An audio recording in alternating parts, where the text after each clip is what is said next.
These are results of faith. My name is Bruna Pavao. I'm 38 years old.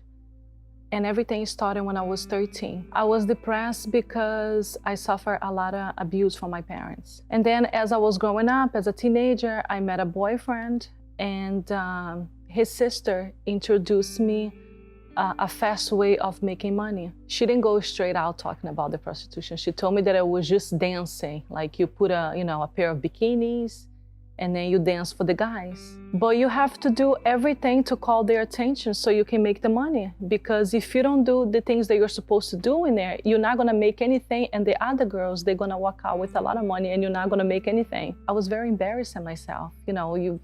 You're on a stage and you have like a whole bunch, like more than 100 guys looking at you.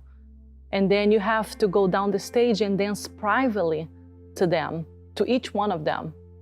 So I wanted something stronger to make me feel relaxed, to make me feel comfortable, so I could make the money. So I started with cocaine. They told me to mix the girls. They were telling me, listen, you have to, try cocaine with alcohol. And if you do cocaine with alcohol, you never get drunk. You constantly like high, you happy, and you moving, you holding conversations. And so that's what I did. I started mixing alcohol with cocaine. And in the beginning, it was fun because I was making a lot of money. I was not even 18 years old. I was not even 21, I'm sorry.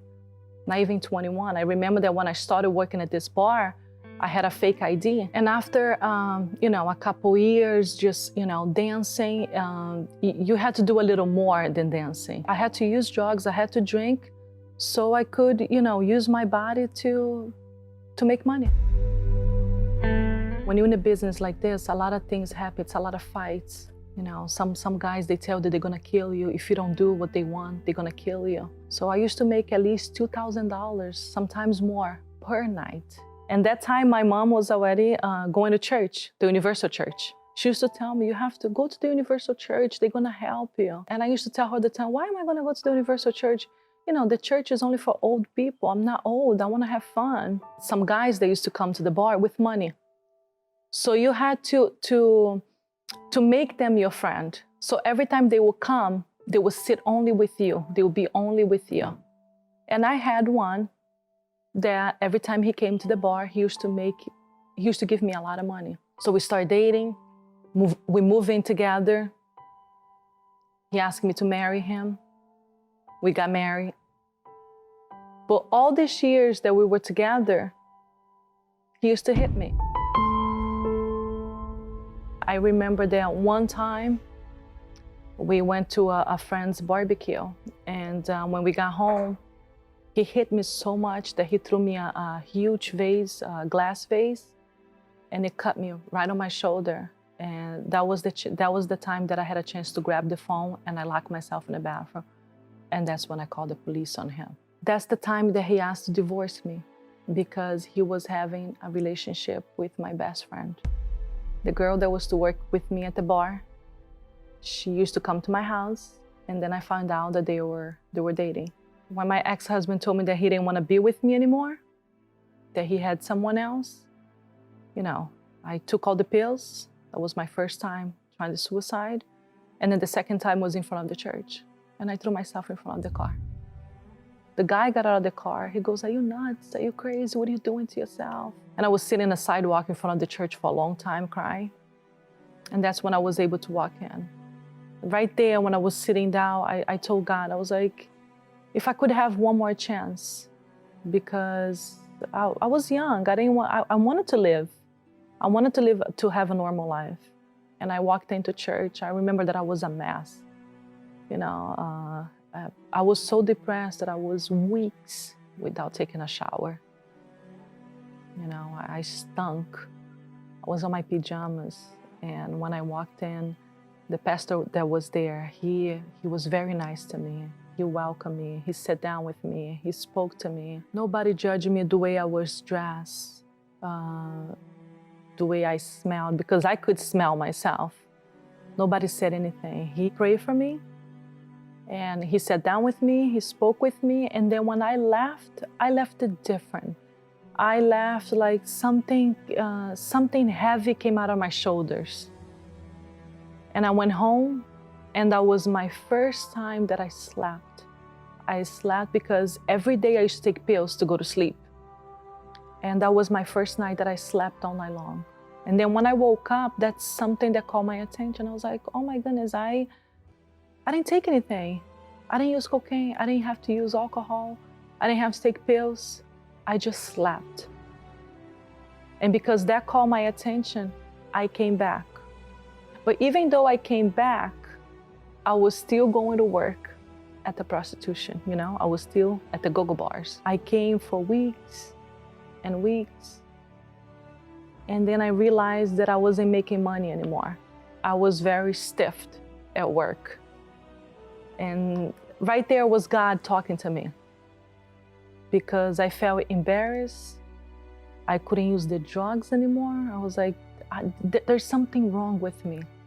I started thinking, I was like, there's something wrong with me because I'm coming to work, I can't drink, I can't use cocaine, I'm not making money, I don't want the guys to touch me anymore. I was already giving my offering, I was already giving my tithe and everything. I was still praying to God to bring my husband back, because I wanted him back. But at the same time, I had some anger because I never forgave him. When I asked him for forgiveness, I felt that that was the one thing that I was missing to come out. And from there, you know, the campaign came, and I told God, I want to receive your Holy Spirit because I want to have this brightness that I see in other people here in church. I want my salvation. After I came out of the altar, I came out different. I was smiling, I was crying. I wanted to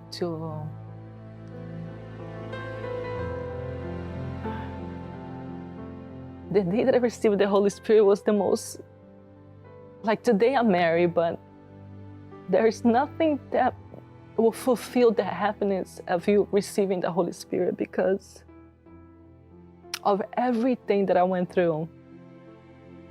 Nobody could help me. I was a prostitute. I didn't believe in myself anymore. I thought I was made only to use my body. I was sleeping with, you know, tons of guys every day. I felt like a dirty person. And when God accepted me, that was it was very special, because I didn't care about nobody else accepting me. God accepted me, and that's it. At that moment, I started believing on myself. I didn't feel dirty anymore. I started calling all my friends. I wanted to tell them the experience that I had. I wanted to tell them, listen, God, Jesus is alive. He's living inside of me. And what I'm feeling, I want you to feel it too. I wanted to go and tell everybody to come to church, you know, bringing people to church, evangelizing. And I was not embarrassed of anything. I just wanted to tell them the happiness that I was inside of me. I wanted them to have it too. And then I learned that I had to, you know, start praying for God to bless me with someone that would respect me, someone that wanted to be together with me in the presence of God. So I met my husband. We were dating for 1 year. When I talk about dating, there's nothing to do like we do it out there in the world. No, we're doing everything on the right way. And then we got married. And today I've been married to my husband 8 years. The marriage that I have right now, I can't compare it to the marriage that I had. You know, we don't need to use drugs to make each other happy. I sleep well. I don't have to use my body anymore to make money. My husband is also a man of God. Campaign after campaign, you accomplish something. 7 months ago, I bought a house. And it's not our house. We bought it as an investment. We're already looking for our second one. Probably by next month, we're gonna be buying our second home. There are so many things happening at the same time, that sometimes I look at my husband, like, where all this coming from? But we know where we're coming from. It's coming from everything that we've been, of the partnership. We have a partnership that's God. We just came back. We had a privilege to go to Israel, and we're going to keep going because there is a lot more to be accomplished.